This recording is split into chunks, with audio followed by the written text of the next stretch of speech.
Hello everyone, CrystalFissure here. Today, myself and JP8K are going to be talking to David Bergeaud. How you doing, David? Hello, good evening. So, in case you don't know, which you probably do already know, but David Bergeaud is known for his many works in film and video games, and particularly, if you're subscribed to my channel, you would know that he did the soundtracks to 8 Ratchet Clank games, as well as that Disruptor. He's done music for trailers such as Jurassic Park. He's also done game music for Resistance Fall of Man and many, many more. So we're going to sort of get into that. So thanks very much for joining us today as well. You're most welcome. Thank you for having me. All right, so me and the other Andrew 1 and Andrew 2 are going to ask David a bunch of questions. I think we'll just start from the basics and sort of say, how old were you when you first sort of got into music, when you first started? Well, I started playing music when I was about 5 years old. My mother was a professional singer, so I was kind of raised in recording studios, surrounded by lots of musicians, and was sat at a piano at a very early age. And that's when I began the adventure. And was that all you played, at piano? Yeah, for many years that's all I played. Okay. I studied piano originally, then composition. I got in, presently I'm a multi-instrumentalist, but that's something that I got into later in life. What got you into scoring music? Well, I came to the United States originally to study jazz and arranging techniques and orchestration. But my original goal was to write orchestral music. I was very inspired by the works of Igor Stravinsky and Mahler and a host of other Rachmaninoff. And at the time I was 15 when I came to US, and for about a year went to New York to pursue orchestral composition commissions, and decided at the time that it wasn't necessarily a very viable economic situation. So I heard that in Hollywood there were some big orchestras and that they were into hiring young musicians to compose music for these large ensembles. So I came back from New York. I was about 17 by the time I did that, and decided to tackle the film industry as a means mostly originally to get to hear my music played by large acoustic orchestral ensembles. And so other than some of the influences you said before, what were some of your other influences? Well, throughout different periods in my life, different composers have and musicians have contributed to my different moments of inspiration. And I would say that my first aha moment would have been Mahler's First Symphony when I was about 11 years old, and I'd heard plenty of music until then. But that's the first time that I really just became aware that there was something far above and beyond just the pleasure of listening to music. It was I couldn't tell why, but I knew that there was something else that I was interested in pursuing. My second aha moment was when I was about 16, listening to The Rite of Spring by Igor Stravinsky. So I'd say Mahler, Stravinsky, and Rachmaninoff were my first early influences.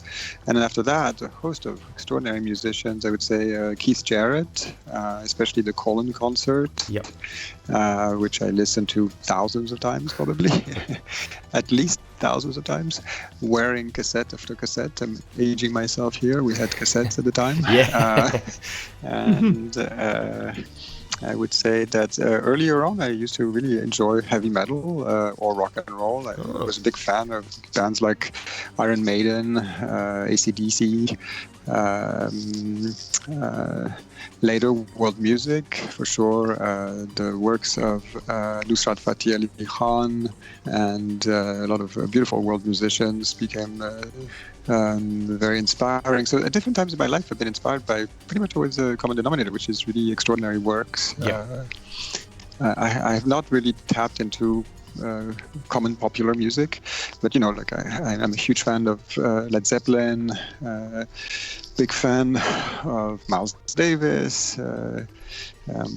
All at some point as a composer, I realized that across all areas of the musical landscape is greatness to be found. And there's not one style of music that I haven't found a musician worth listening to and discovering. I think it's good to sort of keep your tastes open, I guess, and not just pigeonhole yourself to one genre. You see that a lot. Keep it fresh. Yeah, exactly. So what were some of your influences within the electronic music world? That's a good question. I'm a big fan of BT, probably because he's also a classically trained. I think he was a Juilliard composer as well. Okay. Yeah.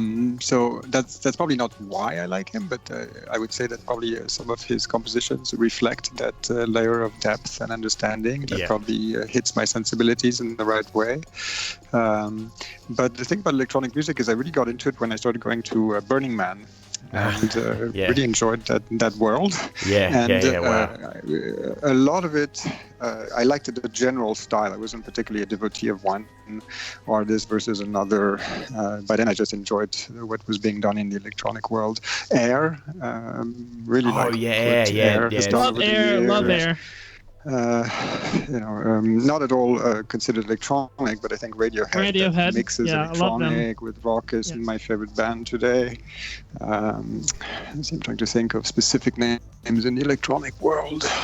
I was a big fan of Fatboy Slim back in the days. Yeah, of course. In fact, a lot of the early works of Ratchet was definitely inspired by what Fatboy Slim was doing at the time. This very kind of quirky, funky, remixy stuff where he was just putting a lot of humor in his music, and it was very uplifting. But there was a lot of I really appreciated his humor, the lightness of the way he approached his tracks. I'm actually a big fan. You talk about electronic music, somebody we all always forget to tip our hat to, and is a big influence in my life, is the original pioneer of this movement, which is a gentleman called Klaus Schulze. And I don't know if you guys know who he is. Yeah, I have heard. At uni, I heard about him, actually, Yeah, but Klaus Schulze was the first guy really to go up on stage, or one of the first guys. I'm sure probably some other people that I'm not aware of, but he was definitely one of the first people to go up on a stage with a bunch of synthesizers. What about Kraftwerk? Well, I like Kraftwerk. It's a little bit too poppy for my taste. It wasn't quite as researched, shall we say, as most of the people that that I'm into are people who are a little bit more, I'm using the word on big quotations, but sophisticated, if you will. Yeah, I get you. And Klaus Schulze was definitely doing stuff that was extremely, I want to say, nearly symphonic in nature.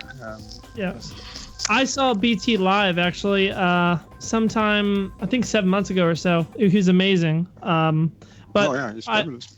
He's actually famous for creating the stutter effect with mixers to create that stutter in the tracks. Really? That was him. Yeah. Okay. But do you know a group called what are they called? The Prodigy, Aphex Twin. Yeah, of course. I love Aphex Twins, Prodigy. I hear it in your music. One of the tracks in Going Commando sounds just like a Prodigy track, and I was like, wow. I used to listen to a lot of that stuff back in the days. It's not exactly what I would put on my playlist today, when I'm just listening to music, but I love the high energy, the beautifully produced material. They were extraordinary producers. They were mixing a lot of different media together, like using, in some cases, tape and digital and sequencers and plugins. These guys are using such big arsenals that it makes their tracks, I think, layered and interesting to listen to. Yeah.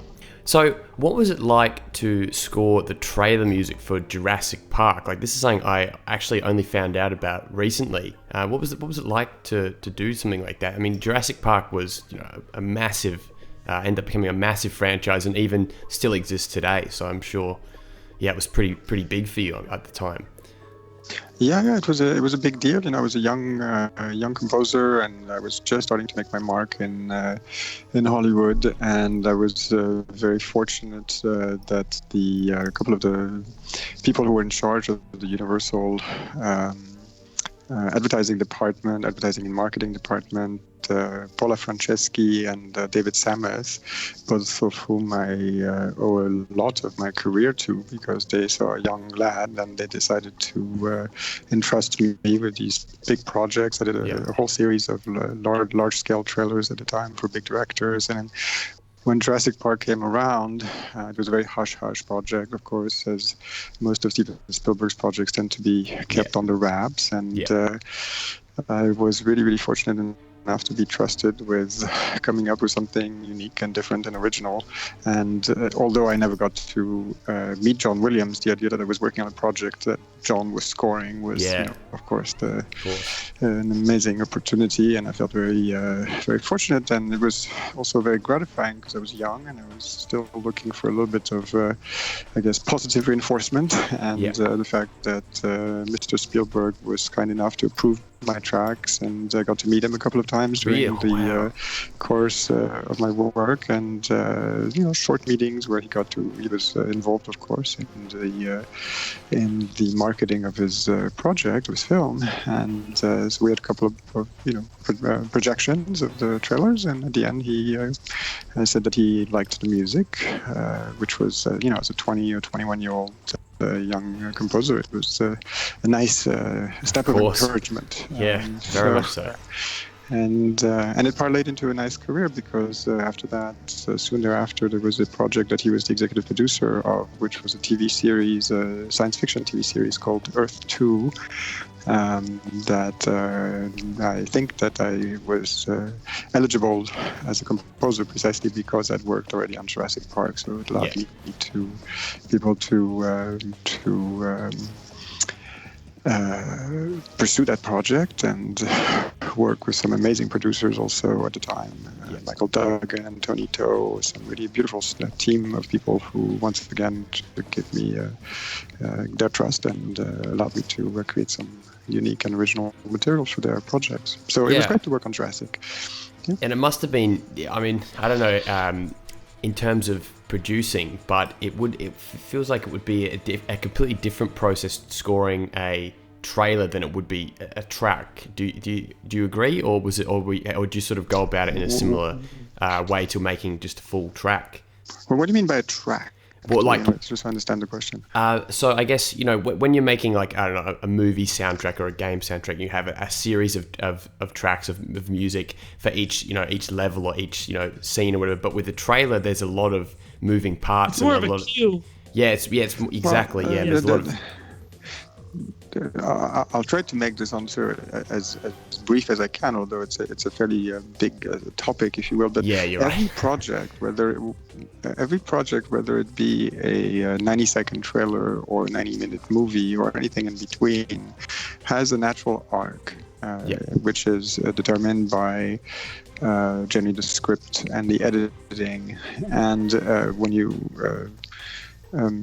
talk about individual cues, as we tend to refer to them more than tracks, and maybe I'm talking like an old cat. No, that's very much right. You're right.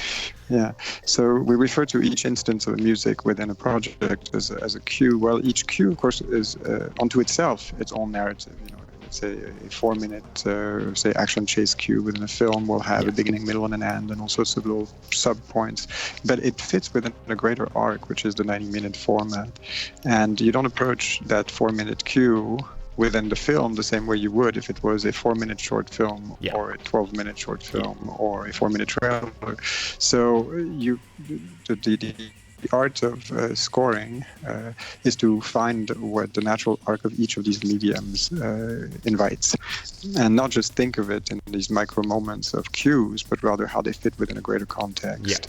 Because you are part of a greater narrative. And although 90 seconds might seem short, all it is really a condensed version of something greater, especially in a trailer, because it's hearkening and it's evoking a larger project. It's an evocative piece that is supposed to evoke a 90 or 120-minute film. So you score a trailer not unlike you would a film. It's just everything goes by a little faster. Okay. Yeah. Okay. Well said. But there are still beats. There's still beats. There's still an arc. If you watch, especially these days, these days trailers have become extremely formulaic, if you will. There's kind of a formula, and you can kind of tell that there's an arc that they've honed it down to how works best, I guess, Yeah. which is a little introduction, and then we introduce the characters, and then there's the twist and the tension plot, and at the end the big build up, and then the first cue card, and then there's a big list, the second cue card, and then the big drone at the end. Basically, what you're saying, you know what I mean. At the time we were kind of creating that which you guys today see as more de facto formula, but we were still thinking about it the same way, which is, okay, how are we going to tell a story in 90 seconds that is interesting enough to watch, but also evocative enough to get people to want to go to the theater? So basically what you're saying, though, is that a movie trailer is effectively a movie, but it's completely just, compressed into one. You have to show pretty much everything about the movie with one piece of music. Well, yes, to a certain extent, and no. I mean, it's not a movie; it's a trailer. So, my point is that there's still a method on how to take the audience on a journey. And every project that we work on in audiovisual, including even if you take out the audiovisual, even a good song is it's a journey, right? You take the audience by the hand. You go, okay, let me take you on a little trip here. We're going to show you this and that and this and that, and over the course of whether it be a 4-minute song or a full-length feature or a 10-hour miniseries, I'm going to take you on a journey. I'm there as your guide. I'm going to show you the sights, basically. I'm like a tour guide. No? If I take you on a 12-minute tour guide or guided tour, I'm going to give you a different experience than a 10-hour guided tour. Yeah. But I still have to think of it the same way. Yes, yeah. All right. So this might be a little bit redundant, but what got you into electronic music? I got into electronic music the way I've gotten into every other style of music, by just a personal curiosity and appreciation of all the different colors and opportunities that the sonic palette can afford a composer or sound creator. The first time I heard a beautiful string arrangement, I got into strings, and then the first time I got to hear a really beautiful piece of electronic, I got into electronics. It was just more pigments on my painter's palette. I was saying, I think of it a little bit like somebody who really likes food, and every time I get to taste a new flavor, I'm excited.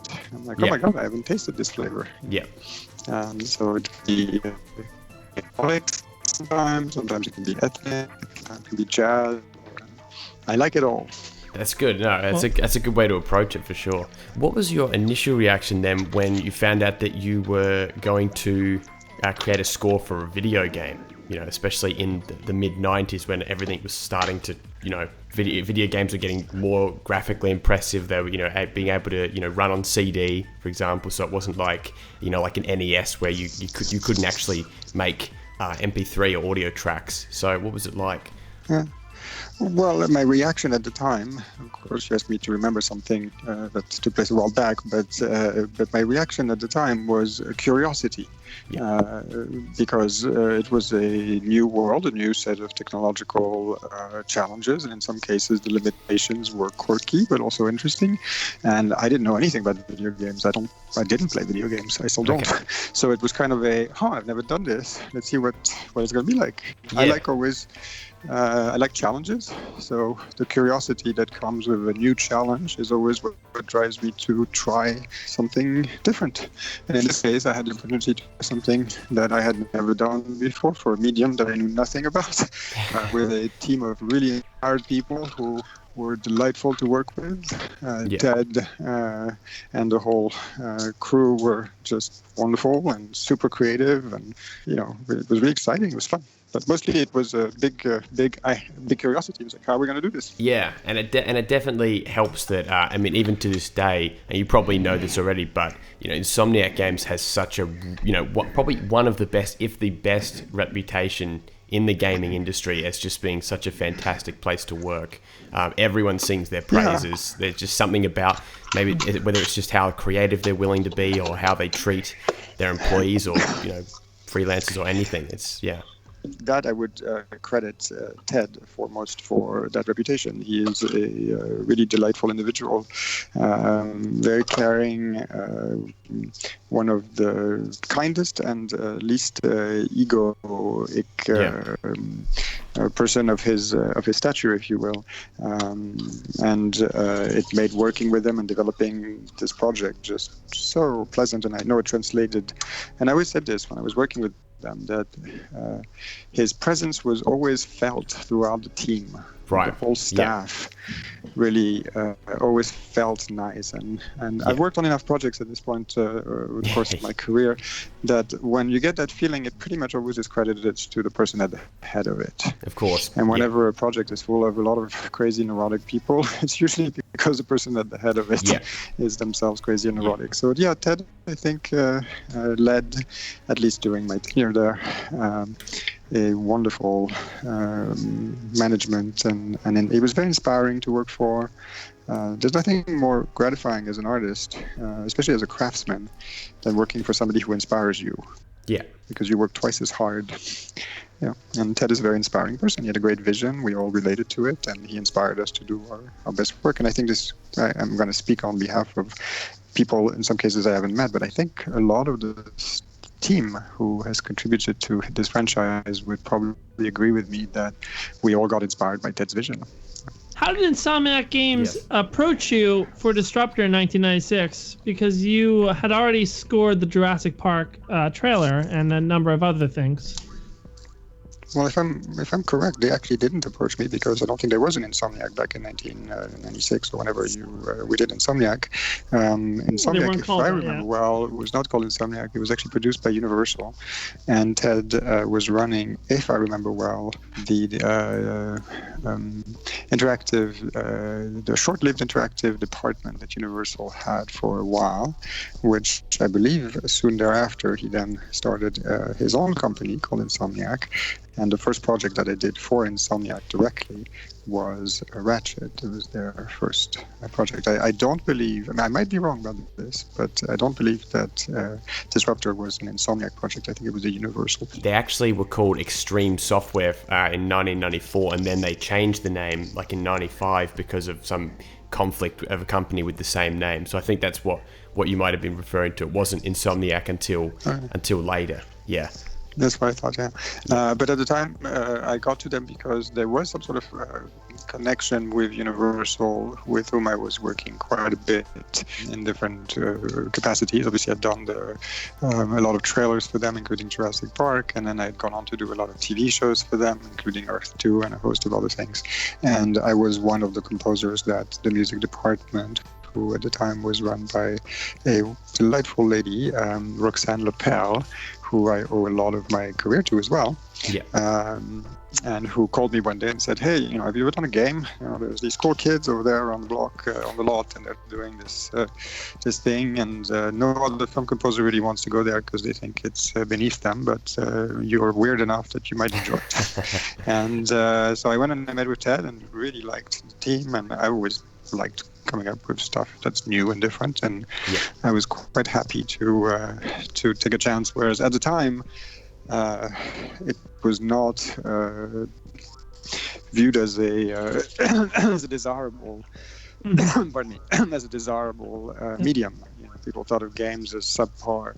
Yeah. And so a lot of film composers of note, people who had ongoing established careers, just were not interested. Today, everybody is quite happy to work on games. There's big money in it. So the reason, So the reason why I got into it is because I just didn't have the same perspective on it.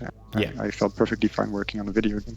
Yeah. And is it true that you were one of the very first Hollywood composers to work on a video game? Yeah. Precisely because of that, because I just didn't have, I didn't have a resistance to it based on ego or what I thought I was worth. To me, it was kind of, this is cool. I haven't done this before. You took a risk. You basically took a risk, and you were 26 at the time. I'm guessing, right? Was that? You were 26 or 25 at the time when No, I would think I'm a little older than that, but okay, maybe. I'll let you do the biographical research for that. Yeah, I'll pop it up on the. I'll flash the age on the screen right now. Yeah, there you go. You can tell me what I was. I don't know. So after that, Insomniac, after Disruptor, they did 3 Spyro the Dragon games, and they were scored by Stuart Copeland from The Police, who many people know. Right. And right. And so then after that, they decided to do Ratchet Clank. You said Stuart Copeland of what? I was going to say of the Police. He was in okay. You didn't say the Police. I thought you meant. Oh, what were you going to think? What are you thinking I was saying? No, I thought you were referring to him as something else. It was like, no, he was the drummer for the Police. Yeah, no, and a myriad of other stuff too. Okay. He's done a lot, but yeah, and Stuart Copeland also sung the praises of the PlayStation, and he talked about how you were able to full tracks for the PlayStation, but after the PlayStation, they decided to move to the PlayStation 2 and go for a game, Ratchet Clank, that was sort of in a completely different direction to Spyro. So how did Insomniac reapproach you to do the soundtracks for what ended up being almost the whole Ratchet & Clank series? How did they approach me? Yeah, how did they I'd remain in touch with Ted because of that first project. We liked each other. We even socialized a little bit. I think we'd attended each other's parties on a couple of occasions. He used to live down the street from me at the time, and I don't remember the specifics of how they approached me. But back in the days, it might have been as simple as just picking up the phone, calling me, and saying, "Hey, I've got a new project. Do you want to come in and talk about it?" And and of all the projects that I worked on over the years, that particular first Ratchet was the one where Ted and I were most involved with each other on a day-to-day basis. He came to the studio quite often. We developed a lot of the early sound by me coming up with demos that he would come and listen to, and I would modify based on meetings we'd had. And it was very hands-on. He was very hands-on at the early onset. It was his baby, he was creating something from scratch that he was very close to, and I think the success of the franchise is a testament to the care he put into it. And they definitely needed to make a pretty big first impression as well, considering they were on new hardware too. So this was Insomniac's debut in the next gen. So I think everything needed to be good from gameplay to the music to environments, characters. So yeah, absolutely. Yeah. And also, I think fundamentally, yes, success, of course, drives people, the desire to make a mark or whatever. Yeah. But in the case of some of the better projects I've seen, not just the ones I've worked on, what makes a project stand out from the fray often is how somebody is inspired to do something that is pleasing them. Yeah. And I think Ted and the rest of the staff, but we were all very inspired by doing this. It's not just that we wanted to make an impression. Yeah. We just wanted to do the best work possible. Yeah. It's coming more from a place of inspiration, shall we say? Yes. And not just a business model. Yeah. So what went into creating the iconic sound for Ratchet and Clank? A lot of research, a lot of conversations, storyboards, and meetings during which a certain sensibility was honed over the course of a few months of R&D, as the designers were busy coding and coming up with more elaborate graphics and early gameplay captures. I was having lots of conversations with Ted and coming up with various ideas, both musically and also verbally. Some of these ideas were thought out and then tested sonically. So over the course of these early meetings and these early community exchanges, I proposed this idea of mixing a combination of elements. One of them being a more, say, classic retro style that eventually would be represented by more of the early analog synthesis, little quirky sounds that had a certain nostalgic sci-fi sound. We wanted to add the element of course, epic adventure, because this was, after all, an interstellar epic. Yeah. So the big orchestra was something that we felt would be a good way to convey that. And we wanted it to be super cool and super hip while being retro and nostalgic. We also wanted it to be futuristic. Not futuristic, just contemporary. Yeah. And so there comes in that third factor, which is more of the big electronic sound, the more contemporary at the time.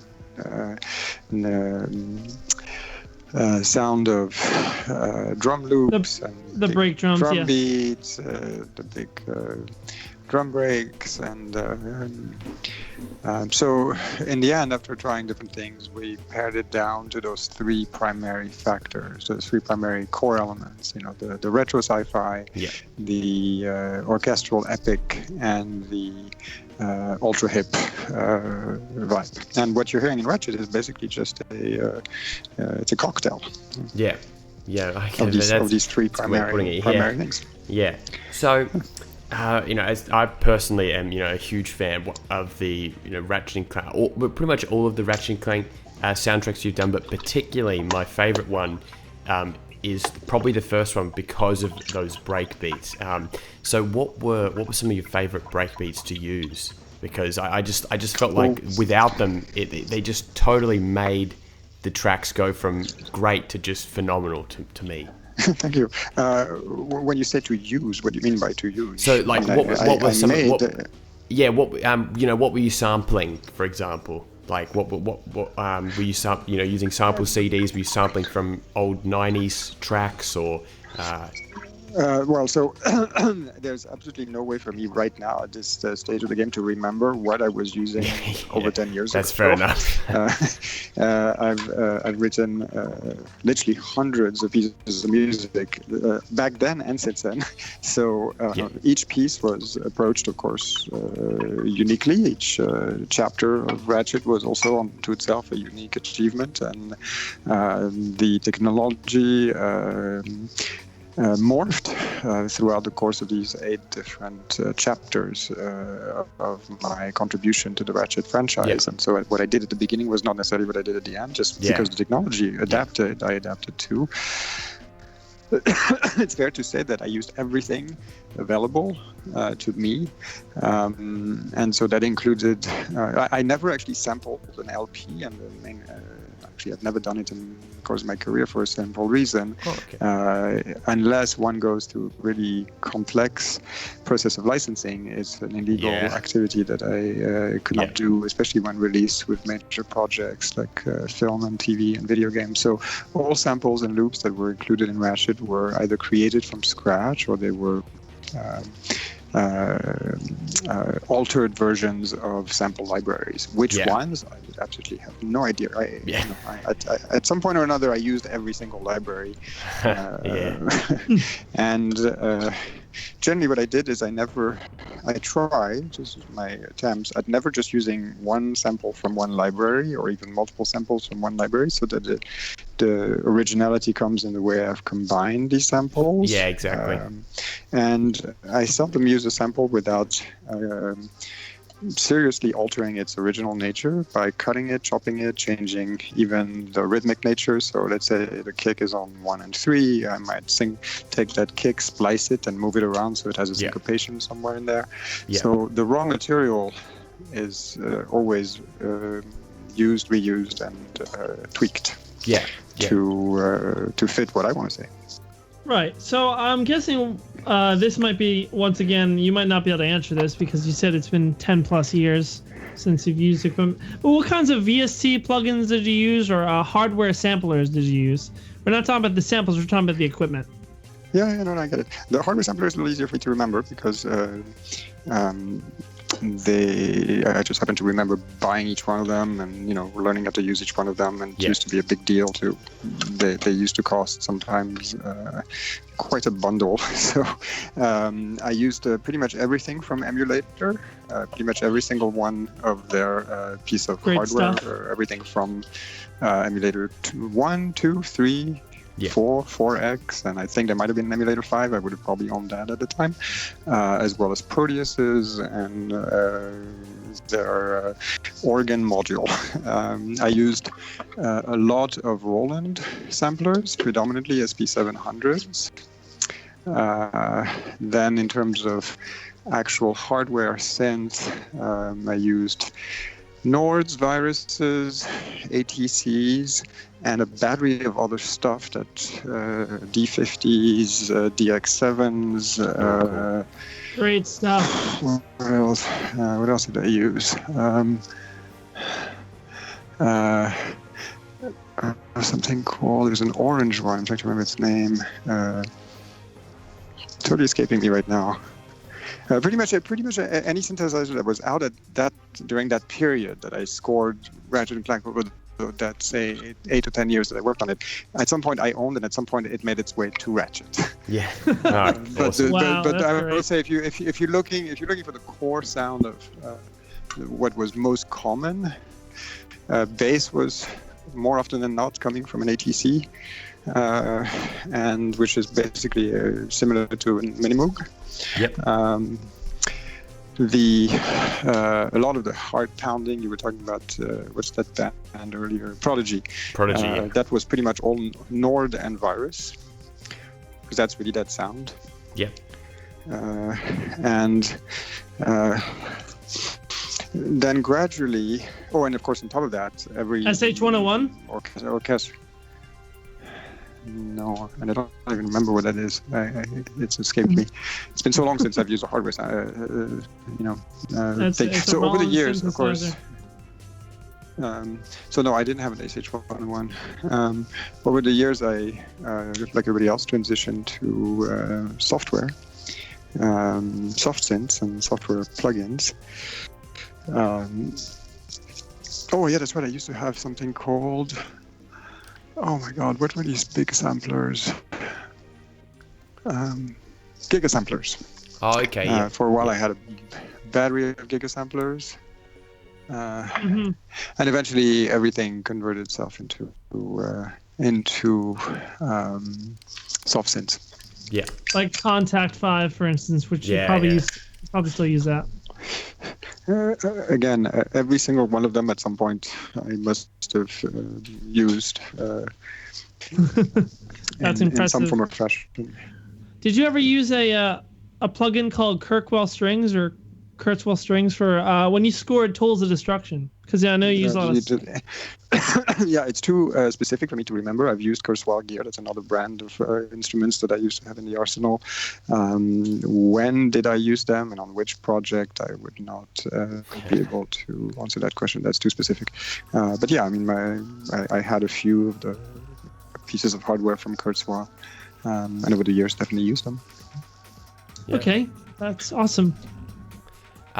So has Ratchet & Clank changed the way that you've written music at all? Being that you did so many soundtracks, you're working on for such a significant period in the 2000s. Well, I would say it has everything that I've ever done has been both affected by what I am as a composer, as well as contributed to who I'm becoming as a composer. So I would put no more emphasis on that project than any other. But yeah, of course, I'm a emerging and growing composer. So everything that I've worked on becomes part of that emergent being. Yeah. Yes. I couldn't specifically say, because I scored that show or that project, I learned this or that. I'm sure I did, but at some point, it's kaleidoscope of life. It's hard to ascertain where the original source of each of these things is. Yeah, that makes sense. Yeah. So after scoring Ratchet & Clank 1 in 2002, obviously Ted Price probably contacted you to do the second game, and the second game's soundtrack sounds a lot different than the first game's soundtrack. The first game has more of a breakbeat vibe, versus the second games more almost closer to drum and bass, prodigy sound / orchestral. What made you change into that? Like, what was that started with? You know, I'm going to give you a guesstimated answer. That is to say, I don't remember the specifics of what led us to make these decisions. But obviously, each time we approached a new chapter of this franchise, we would sit and look at what Ted and the team had in mind in terms of a goal. And obviously, if I adapted the music, it was because there was a change in the sensibility and they wanted to deepen a certain approach or focus more on a certain emotion or feeling for the player. They'd also had one game to test stuff and felt that they wanted to go in this direction, coupled with the fact that we were using contemporary music, one of these three pillars, right? The orchestral didn't change, the quirky retro didn't change, but the contemporary was supposed to continue growing and evolving as music was changing. And the music that was playing at the time and was more in the current of the times was getting further away from breakbeats and closer to this more, say, high-powered electronica that made its way into that franchise. So I was just adapting with the times. So it's basically based off contemporary work. Well, yeah, of course, yeah. Okay. And I mean, we were releasing current material. So another thing actually was that, while you were, scoring the music, did you ever have the opportunity to actually play the game or sort of, get a feel from it in that way, as opposed to just looking at, like footage or something like that? Well, no, because in order to play the game, especially in those early phases of development, the game can really only be played on special computers at certain platforms. It's not like they have test CDs that they could supply me that I could plug into PS2 or something. So I got footage, and once in a while I would go to the studio and just see them play it, but I couldn't be in my recording studio and play it at the same time. So I got to have little demos of it, but most of the stuff would get assembled towards, we all worked for the finish line, meaning the graphics, the backgrounds, all that stuff gets rendered towards the end. So none of us really ever at least I never got to see the game until it was done. Yeah. In the way that you guys got to experience it. Yeah, that's cool. So when or why did you switch from hardware to software synths? Was it because of just the changing of the times or convenience or? Like all of us, I think it's convenience, changing of the time, and fundamentally instant recall.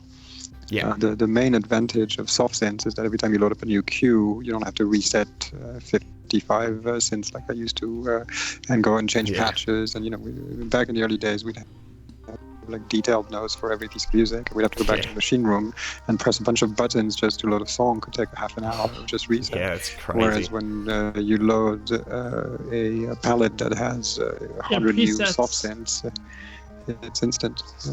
Mm-hmm.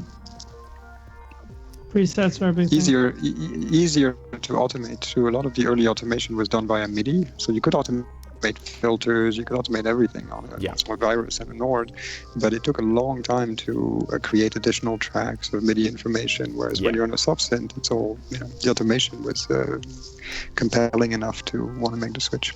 Yeah. Plus, there's a vast difference between buying a $10,000 emulator 5 and buying a $200 plugin. So, definitely. It's more cost effective. Cost effective, of course. Okay, so in 2006 and 2007, Insomniac obviously switched their directive to go to the PlayStation 3, and to be scoring, they made a game called Resistance, and they made Ratchet and Clank Tools of Destruction, and both those soundtracks are very orchestral. Why did you go for more an orchestral approach for those games? Well, because obviously that's what they were after. There was, you're lumping two completely different franchises. I8, as I knew it, had no hipness to. It was of course hip in its delivery, but it was a war game, so it didn't command the same approach as I would have for a quirky little character and his robotic pal. We were fighting demonic, futuristic, body snatching beasts. So we went for a more what we call musique concrète style, more esoteric 20th century abstract music on that game, with a strong military slant, because that's what was reflecting what was in the game. And once again, I have the same answer about Ratchet as the previous one. If we change the music, it's because the team wanted to go somewhere else. Yeah. And I would have been part of the team, meaning that we jointly looked at the new drawings, the story, the narrative, and the overall feeling that was... A grander scale, I guess, being, again, upgraded hardware as well. Yeah. So you did the music for Deadlocked, and the music for that was very rockish, electronic rock. Like, it was a far stretch from the past 3 games. What made you go that direction? Well, if you are familiar with that game, it doesn't have anywhere near as whimsical of a quality as the rest of the franchise. He was literally deadlocked in a kind of gladiator, modern day gladiator sort of platform, and so the music reflected that experience that the characters were going through. He wasn't bouncing around collecting bots. He was in an armor. It was very mechanical, and I tried to reflect that in the music. Yes, because it's a very industrial and rock and roll style. I like it a lot. Yeah, it is very cool. It's one of my favorite ones that I've done for the franchise. And it was fun, actually. It was fun to pull out the electric guitars and go for a different vibe. But we were going for a extreme sports sort of, X game sort of vibe. Yeah. Looking back at all the scores for Ratchet and Clank, do you have a personal favorite? Do you have a personal favorite game soundtrack, or even a specific track? And it's okay if it's production, because I know that you don't know the level name, so that's all good. Yeah, the level and names, of course, I have some of my favorites. Each one of the games has a couple of tracks that I favor over others, or felt that they stood out. But my names and your names wouldn't match, because when I worked on these franchises, I had different codes than they were released under. As an overall game, I love the first one because it was the more original of all of them, and I really loved the one we were just referring to. Deadlocked. Yeah, Deadlocked Gladiator, Yeah. And only also because I don't get to do heavy, intense, say heavy metal driven music that often. So it was fun for 3 months to, turn up the guitars and blast a bunch of big, huge drums and big chords. And so I had fun with that. And speaking of, just how much that, you've got such a good reception for the Ratchet and Clank games over the years, and you personally, loved making the soundtracks. Have you ever considered, releasing some of the tracks? I know there's probably rights-related issues, but has that ever been something that you've considered, professionally releasing these tracks, or inquiring about the rights or anything like that? Yeah, it's a constant and ongoing consideration. I have to say that, yes, I've always thought about it. I haven't given up on the idea. It's coming back up again. I get requests all the time for it. Oh, definitely. It's seriously, the catch-22, though, that is seriously mitigated by the amount of piracy that the music has suffered from, frankly, because it's a lot of work to produce this music. It's a lot of work even to release it as a soundtrack. And it's kind of a bit discouraging when I go online and I see literally thousands upon thousands of instances of it on YouTube and on people's websites, freely giving it away. So I haven't exactly jumped up and down at the idea of releasing it. I guess because I guess the debate I'm is not sure that, what the point is. I guess the debate is that if you couldn't buy it in the first place, I guess people wanted a way to listen to it without playing the game either, or and I know that in Japan, I was just talking about this with Andrew yesterday, but all the games over in Japan, even modern, new, and everything, they all release the soundtrack almost with the game straight up. You can buy it like on release day, and I feel like that's probably a good strategy in order to get people to purchase the work, which I think, yeah, you're right, it definitely deserves to be something purchased as opposed to just torrented or pirated. Yeah, very much so. Yeah, one of the ideas that I'm talking around right now is actually releasing remastered versions of the entire collection, kind of that would be not even either best of or going back. I know that would be files that fantastic. Yeah, that would be awesome. A lot of the files, especially the first one, I don't believe even exists in anything but mono, because it was released as mono in the platform. Yes, I know. That's the one thing. Who's ever heard it in stereo? Yeah, and that's one of the things. I know that people had actually they had downloaded demo versions of Ratchet & Clank, and on the demo discs there actually was the stereo version in some instances of the game. So some people have actually uploaded stereo versions because they were able to find them. And personally, having listened to them, it's true. I mean, obviously it sounds fantastic in mono, but in stereo, it's just taken to that next level. Complete switch. Yeah, it's just unbelievable. It would be fantastic if you did that, I think. And I think a lot of people would agree, especially people listening to this. So, well, if the people who listen to this feel like reaching out, so if I get enough of a sense that there is, a reason to do it other than the pleasure of doing it, I'm certainly willing to consider going through the steps that it would require, which, as you pointed out, require also asking permission from Sony and Insomniac and working through whatever the right way of doing this would be. So I'm not against it. I just, releasing it for the 50 diehard fans, I'd love to do it, but it's a lot of work. Yeah. But if there was a stronger audience, I definitely think there's the potential to, and I know that for example, Josh Mansell, who worked on some games like the Crash Bandicoot series and Jak and Daxter, which was actually kind of almost like the rival of Insomniac throughout the years. They're friends though. They're friends, but like friendly sort of rivals. While you were doing Ratchet, they were doing Jak and stuff, and he's actually released a lot of the stuff. Yeah, he's just sort of remastered versions or I guess sort of stereo versions of PS1 track. They're called pre-console mixes, because obviously when you go to PlayStation 1 it was more restricted, and he's got an amazing reception even from the Jak and Daxter stuff, and I believe Ratchet & Clank did sell more overall. So if that's any encouragement, then I think there's definitely potential there. Thank you. I will definitely take that into consideration. Awesome.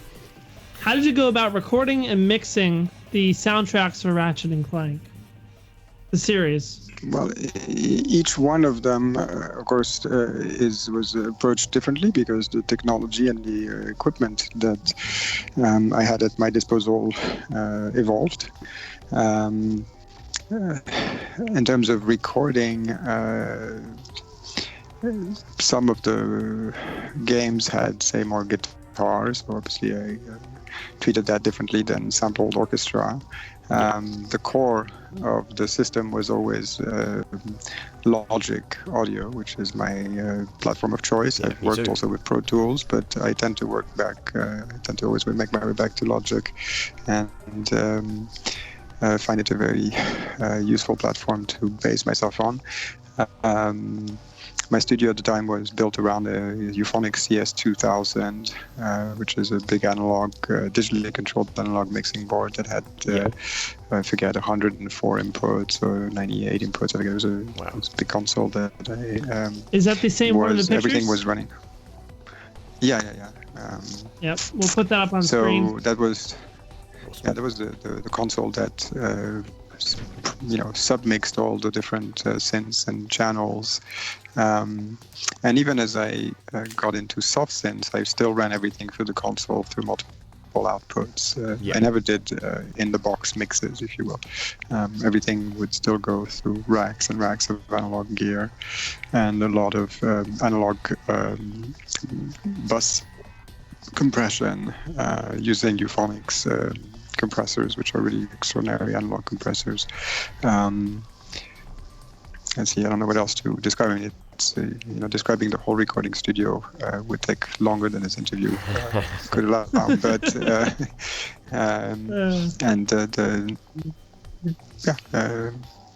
Sounds good. I've always, I guess, as an overall answer, it's always a combination of digital and analog, which is my favorite way to work, which is to get the most clarity from a digital signal and then run it through as much warmth as I can gain from an analog chain, and finding the right balance between those two. I guess it's the best of both worlds too. Yeah, and that's how I've always approached. I'm not a purist of either technologies. I like both. Good. They both have their own purpose, and I use both to achieve whatever objective I'm after. Yeah. So, did you keep in contact with anyone at Insomniac? I'm guessing that you maybe still, given what you think about Ted, do you still keep in contact with anyone from there? Yeah. Ted and I are still periodically in touch with each other. It's not as often as we used to. I obviously am not involved in the project. It's been a while now. But we're on very good friendly terms, and once in a while we say hello to each other. Yeah, very nice. Okay, so do you have a favorite synthesizer? There might be a little bit of a complicated question for you. Again, depends on what the overall goal is. So one for everything, I would say, is always would be counterproductive. There is no ideal perfect synth. Each one of them has a different color, the way they're built, their architecture, the filters, whether they are additive synthesis versus analog versus this, whatever. Each one of the technologies gives you a different set of colors, but they are limited. So obviously, if you're asking me this question in relation to Ratchet and Clank, I would say Virus and Nords were my favorite at the time for that particular work. But I wouldn't say that they're my favorite synthesizer. They were just very useful in that context. Context. Yes. So, as an artist, do you prefer to work solo, or do you like working doing collaborative work?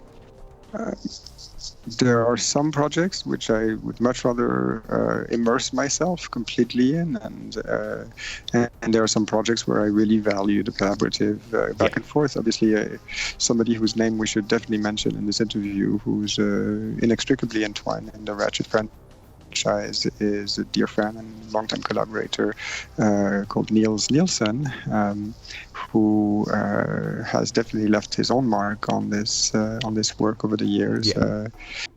He and I worked at times separately, so sometimes he would work at home and I would work at my own studio, and there's some projects where every note we co-wrote in the studio together.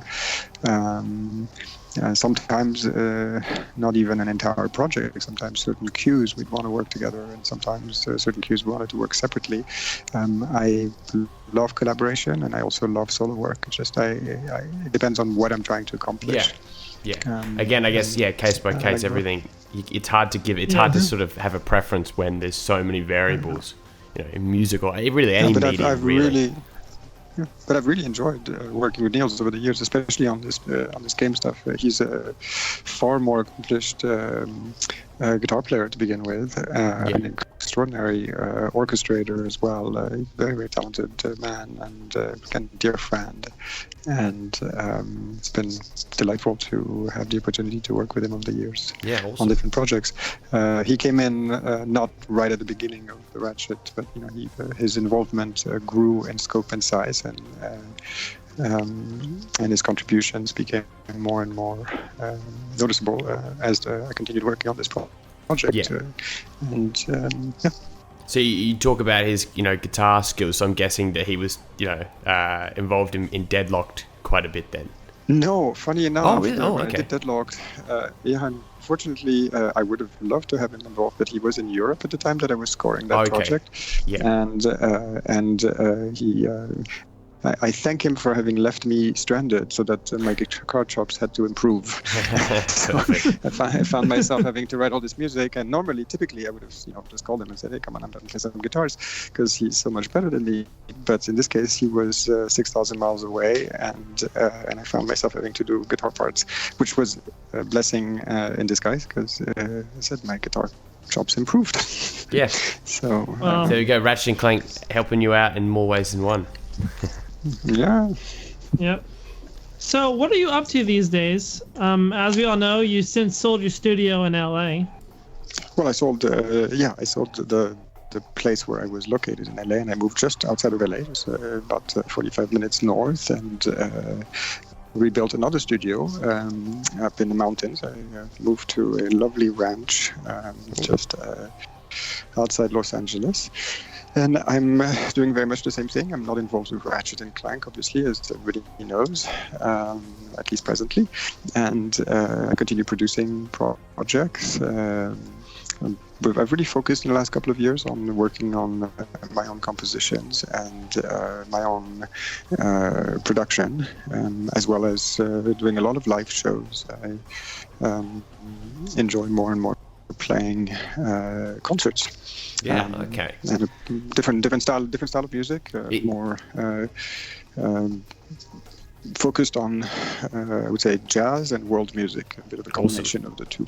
Oh, okay. And is there, speaking of that, is there anything specifically that you would like, I guess, predominantly with the audience of this video, Ratchet and Clank fans, is there anything that you'd like to direct people to specifically check out some of the newer stuff that you're working on? Well, I do have a new website, which is Bergeaud.com. I believe you guys all know Musipilist because that was my producing website, which has a lot of stuff, and that's still a good website. But Bergeaud.com is now the portal through which I'm going to be spreading more information on my own personal work as an artist, not necessarily as a hired musician that works on films and projects, TV shows or projects, but that I am gearing to release some of my own music. So if anybody's interested in checking that out, definitely we'll link it in the description. Bergeaud.com. Sure. Excellent. I guess I have one final question. Is if Insomniac was to reapproach you ever again, I don't know if they would, to score another Ratchet and Clank game, would you do it? Of course, I'm always open to collaborating with especially with Ted. I'm a big fan of the franchise and of him in particular. So if the context was right and if they felt that what I have to offer was desirable and suitable to their goals and objectives, I would be more than happy to collaborate with them. I've had nothing but good memories of the years that I spent working with them. Of course. Great. Well, that just about wraps it up. Thanks very much again, David, for your time and your answers and stuff like that. It was really great to get like an insight into your music, not just Ratchet, but just in general. So it was fantastic. Thanks very much.